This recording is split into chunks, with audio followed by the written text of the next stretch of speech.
আজকে এই রেসিপি তিলের নাড়ু।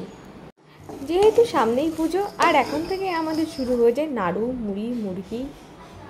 প্রথমে তিলগুলোকে ভেজে নিয়ে রেখেছে, তারপরে কড়াইয়ে এভাবে গুড়টাকে নাড়িয়েই যেতে হবে এভাবে, যতক্ষণ না গুড়ের পাক আসছে। এরকম গুড়ের পাক চলে এলে তারপরে দিয়ে দিতে হবে সেই ভেজে রাখা তিল। তিল আর গুড় এভাবে ভালো করে মিশিয়ে নিতে হবে।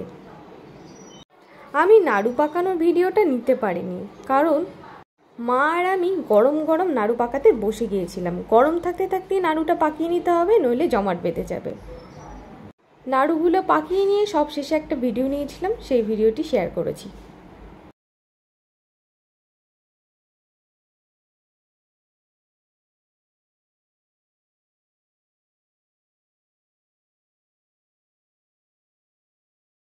ভালো লাগলে আমার চ্যানেলটি অবশ্যই লাইক, কমেন্ট, শেয়ার এবং সাবস্ক্রাইব করুন। ধন্যবাদ।